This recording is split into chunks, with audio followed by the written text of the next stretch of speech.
জুলাই গণ অভ্যুত্থান দিবস ৫ই আগস্ট, নতুন বাংলাদেশ দিবস ৮ই আগস্ট, শহীদ আবু সাঈদ দিবস ১৬ জুলাই।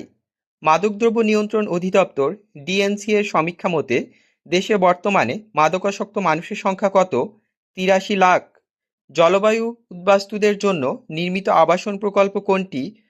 খুরুশকুল বিশেষ আশ্রয়ণ প্রকল্প, কক্সবাজার। জুলাই গণঅভ্যুত্থানের বর্ষপূর্তি উদযাপন কমিটির সভাপতি কে? প্রধান উপদেষ্টা অধ্যাপক ডক্টর মোহাম্মদ ইউনূস। সম্প্রতি পার্বত্য চট্টগ্রামের বনে চিতাবাঘের উপস্থিতি আবিষ্কার করে কোন সংস্থা? Creative conservation alliance, CCA. সম্প্রতি ইরান ও ইসরায়েলের যুদ্ধ মোট কতদিন স্থায়ী ছিল? ১২ দিন। পেন্টাগনের গোয়েন্দা শাখার নাম কি? ডিফেন্স ইন্টেলিজেন্স এজেন্সি বা ডিআইএ। সিজফায়ার শব্দের অর্থ কী? যুদ্ধবিরতি। অ্যাক্সিয়াম-4 কি? প্রথম বাণিজ্যিক মহাকাশ ফ্লাইট। বিশ্ব মাদকবিরোধী দিবস পালিত হয় ২৬ জুন।